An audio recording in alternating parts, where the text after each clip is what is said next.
everyone. I am Divya, and along with me, we have Novesh and Vedika. And together, we welcome you all to the new episode of Kathor Vaani, brought to you by the Student Alumni Committee of IIM Rohtak. Today, we have with us Mr. Prakash Chandra, a professional currently holding the position of Associate Director at Z Entertainment Limited. With over 8 years of extensive experiences spanning media and entertainment, consumer durables, hospitality, SaaS, and IT industries, his expertise lies in the digital marketing and brand management. He excels in the working with numbers and decoding consumer minds. Beyond the professional realm, he has a passion for traveling and cherishes quality time spent with family. We are delighted to have you with us, and we are looking forward to an exciting conversation with you. Starting with Thank you so much. Yeah, sorry for interrupting, but thank you so much for such a warm welcome and such a beautiful introduction, Divya. Thank you. Starting with our first question, Prakash. So, how has your career been shifting from diverse industries from automobiles to currently at Z? And how different was your role in all of these industries as they are varying in a lot of things? Uh, I mean, quite interesting journey it has been.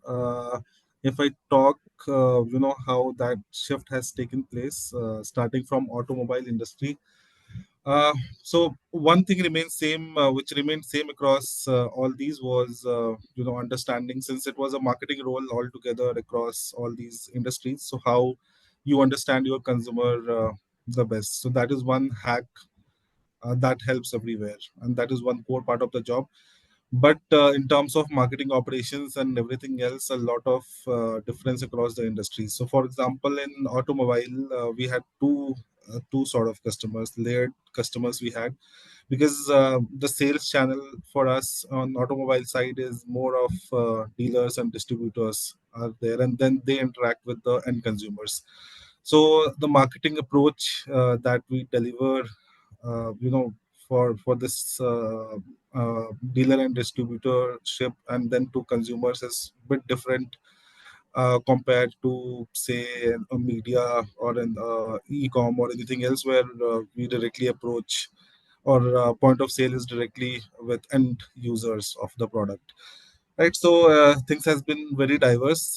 In automobile, my primary work was to understand both ways. I mean, my primary customers, essentially dealers and distributors.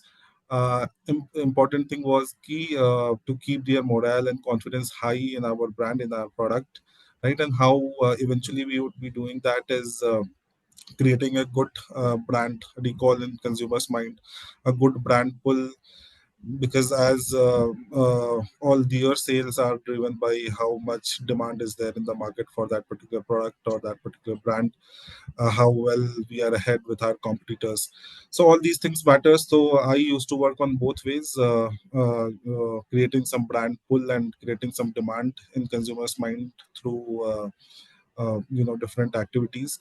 Also used to work very closely with dealers and distributors, used to work on loyalty program, because now there is so much of intense competition that you have to keep your dealers and distributors really tight, because any change in market share in a particular distributor's pocket will hit you hard. So that's where I used to design those loyalty and CRM programs as well. So that automobile phase was interesting. After that, I shifted to Oyo Hotels and Homes, so into hospitality industry. So this was a bit different because from two perspective. One thing is, of course, it was D2C brand, direct to consumer. So the approach through which we used to market was really different. And second thing was in terms of culture also. Predominantly, I was working with JK Tire, so which is a very old company, very traditional company, while Oyo is a new age startup, and there was a massive cultural change also, which was very lovely. A lot of, the culture at Oyo was very fast paced. Daily there was a things, and your goals were quite higher. You want to deliver a hockey stick kind of growth. right? We are talking in numbers like 2x, 3x growth, while at JKTIR, we used to talk about how we will bring 10% growth month over month or quarter on quarter. So largely a lot of things depend. But in terms of my role, so predominantly, excuse me, so Oyo at that point of time were expanding themselves into international market. We were already present in besides India, China, Indonesia, Malaysia. Besides Asia and US, Oyo were extending its arm in Brazil and Mexico. So I was hired to take care of their Brazil business, marketing for Brazil side. So most of the time I spent in Oyo was in Brazil, São Paulo, and Rio de Janeiro. So that was a really fun period. I was in such a place where most of the people did not even know English. Portuguese was their general language, and to the students, English was not in their course or curriculum. So understanding basic English was also, less found across the space. So that was a very interesting journey. I mean, not only from professional learning perspective, but seeing stark cultural difference, language difference, and everything was really good for me. So primarily, I was more focused on user acquisition because as a brand, as a service provider, we just entered into Brazilian market. So entering into a new market with all new brand name, everything has a total different strategy. So the focus area for me was user acquisition. And as it was app and web heavy market, I mean totally digital based market, where almost 80-90% of our demand used to come by through app and web. So my role was on user acquisition perspective through various platforms, getting user to install our app to make reservations into hotels. So this is something that I used to do. And following which, I went again to a new industry, which was SaaS. So this company was ClearTax. So predominantly, I was looking at their enterprise business, where we were trying to sell our tax and compliance related software solutions to large enterprises and startups as well, like Flipkart, Ola. All these were our startup partners. Again, now there was a massive shift here because predominantly, again, I was more used to and more focused to work like in a B2C thing, right? It was totally a business to customers, direct customer kind of marketing. Now it was B2B. As a corporate, I had to, my primary customers were large corporates and enterprises. So here again, the role was more focused on top of the funnel. Top of the funnel, basically creating our brand image, creating our brand positioning, and also in terms of deliverable, creating good quality of leads. So basically, to putting in people who might have or who actually have requirement related to these into the sales funnel. So through likes of Google Ad, Facebook ads, through holding webinars and all activating all these channels. LinkedIn was important one. So activating these channel to generate leads and passing it on to the sales funnel. So that was primarily what I was looking after. Creating important thing was creating right content marketing assets, like different case studies, because predominantly the SaaS solution is something which is giving a big disruption to how accounts and finance as an industry or as a department works. So those are very manual driven, and what we are trying to bring or we were trying to bring is complete digital transformation there. So a complete platform where a lot of things are automated, a lot of reports are there.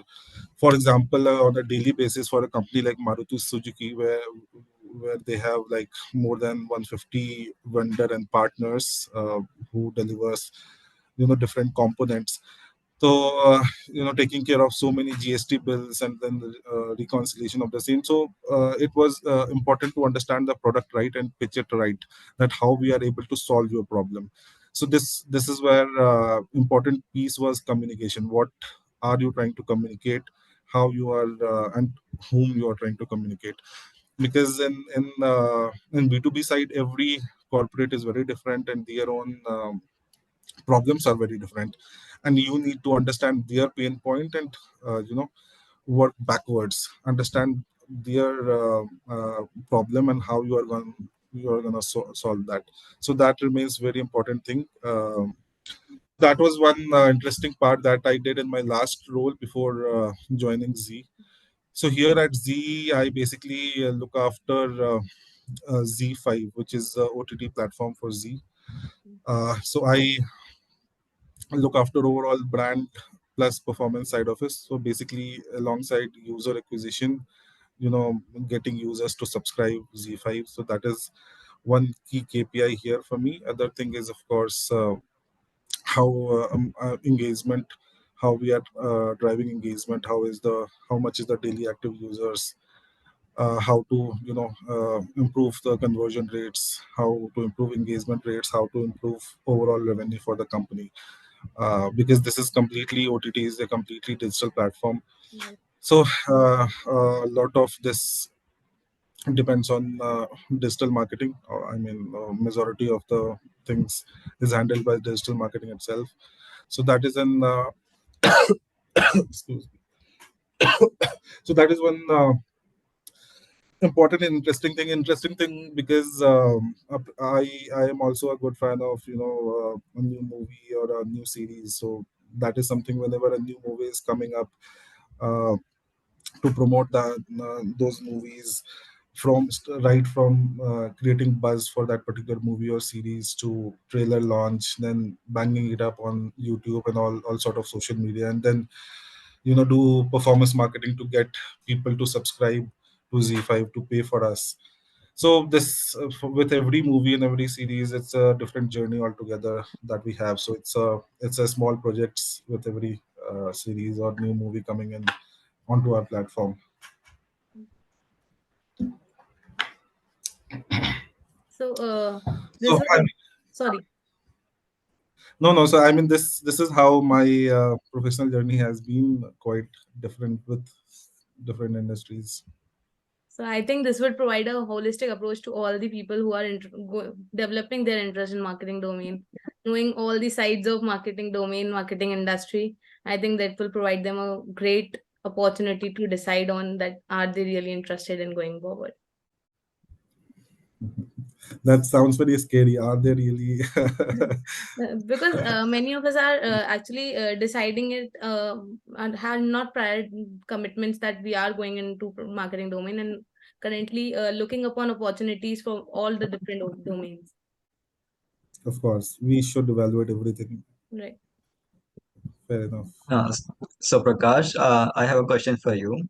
So No as worries. digital marketing continues to be a very specialized field, can you share some insights on the potential for growth and the challenges in this field that could help the students make their way in this segment?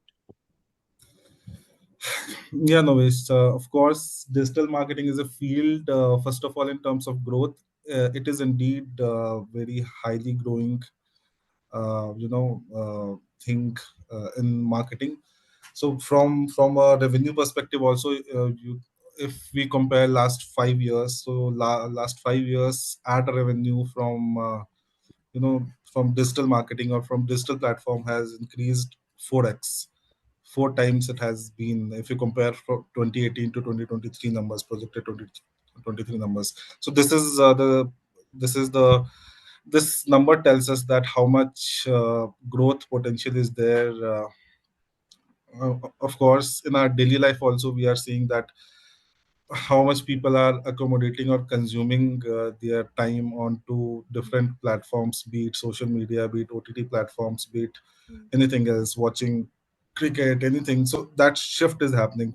Traditionally, most of the people used to watch World Cup or anything on a TV screen. Now they have switched onto an app or connected device. So that shift we are seeing. Initially, we used to see that a lot of, I mean, the same pattern is there in terms of consumption of these online available content. So now the repository, if we talk about reels or YouTube shorts or anything like that, So if you keep on scrolling, there is no limit to how many content are being created and being consumed across the users. So how as these things are progressing, of course this is giving more leverage and more insistence on how every corporates, every businesses are adopting digital way to promote their brand. So there is a good amount of uh, demand from advertisement side is coming. There is indeed a good supply with so many. Nowadays everyone is a content creator. You can be a content creator, you can put in some content, splash some reel. So that is how it is working. So demand and supply both ways, it is growing that fast that it gives immense opportunity for any student or any professional like us to for them to absorb us. So in terms of opportunity and in terms of growth, so there is no question. There is indeed, and alongside that, there are of course with everything there are industries, there is competition, but two three things that I would say, or I would share my insights uh, to the students is that digital marketing or any marketing, so all these things, there is a shift happening, and that shift is happening because every company is now trying to adopt or transform themselves to go digital friendly. Not only limited to marketing, but finance, operations, everything is going through that kind of transformation, a lot of dependency on technology rather than people. So that is where, if you are doing anything, especially in digital marketing, there are two three things that of course will help you. One thing is you have to think very much with data, especially in field marketing field, because it's more about understanding the consumers, segmenting the consumer types and everything, right? So you cannot put in your bias, yeah, use your own user persona for reference to put up a marketing strategy for your product or for your service. So that should be completely data led, and hence if you aspire to be a digital marketeer, it's very important to be very comfortable with numbers, and very comfortable with data and data related things also, because the in digital marketing, it is also called, main part of digital marketing is performance marketing, and we say it performance because it is completely trackable and it is data led. Suppose you down the line 10 years back, when we used to put up an ad in on a newspaper or on a television, so that used to be kind of a broadcast. We used to evaluate that, uh, you know in the end, in this particular campaign duration, my sale increased by this much, or the brand recall increased by this much. How much is the brand left or sales left? So these were the measures. But through this digital marketing, every clicks, what is a user coming onto your app, what is he doing, everything is trackable, and hence it becomes very important that you are very comfortable with data. That is all digital marketing is about.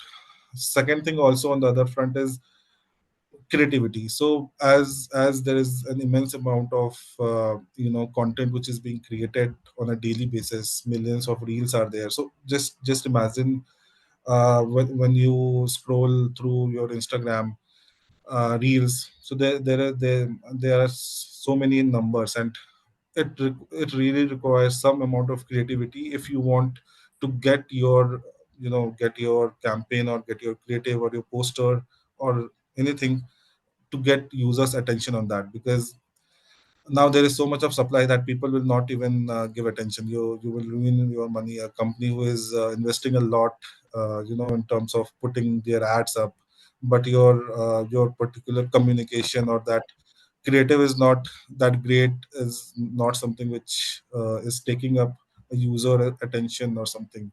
So that will not turn up into a ROI positive. ROI positive, basically return on investment or return on advertisement spends, that now every company look forward to. So this marketing, digital marketing is more about driving. We have right set KPIs. It's not that. Uh, Nowadays in last 2 3 years, especially, digital marketing has got more measurable. So if you are coming into a digital marketing domain, you're just like a sales guy. You will also have your own targets, that how your cost per engagement should look like, or how cost per subscription would look like, or cost per any purchase should look like, right? So those things are, I think, important, and that one should be clear about.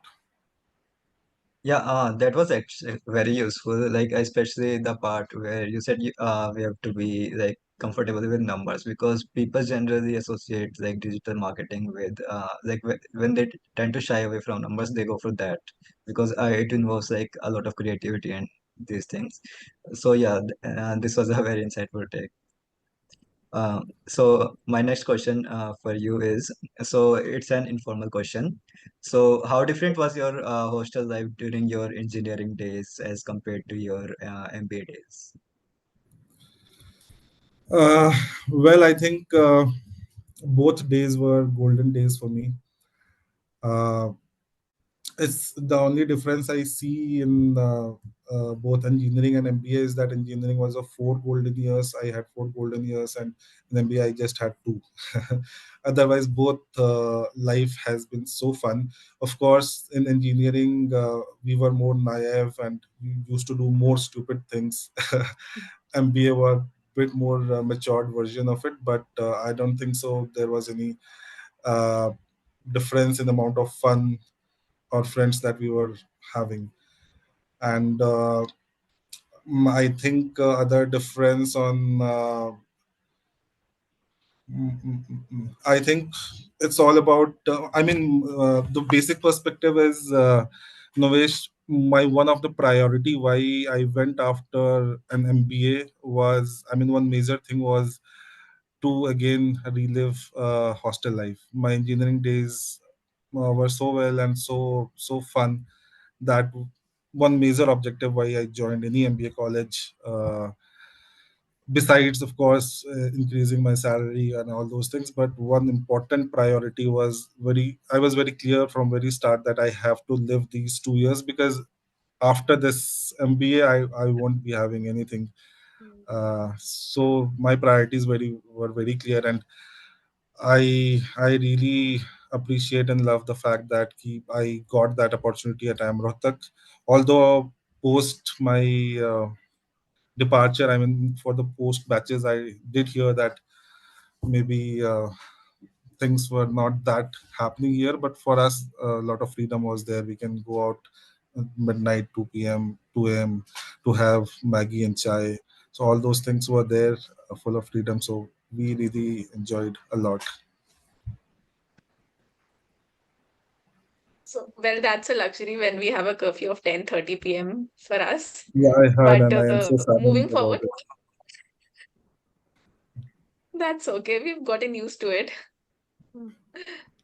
So, moving forward, get ready to sprinkle a bit of laughter into the mix. I'm Vedika, and welcome to the most anticipated segment. Let's spill the beans on this or that. You could choose either one of the options and could give a probable reason. So, the first is Interesting. marketing or operations. Well, marketing, no doubt, because I mean, for me, I was always a I mean, more closer to people and people behavior and everything, which very much correlates with marketing. So for me, marketing. Okay, and winters at campus or summers at campus.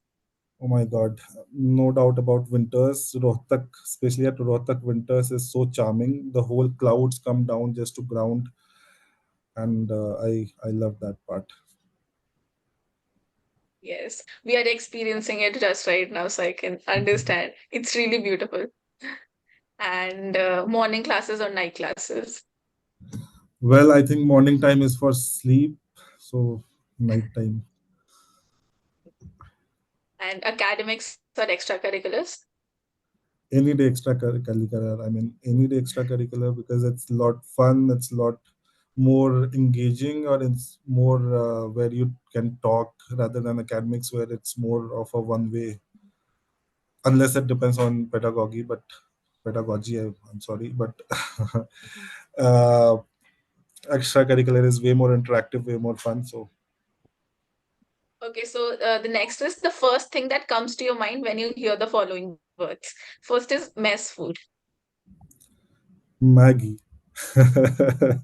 Because after getting back with disappointment on a lot of days, you go back and cook some Maggie. So that's why I fondly remember Maggie a lot.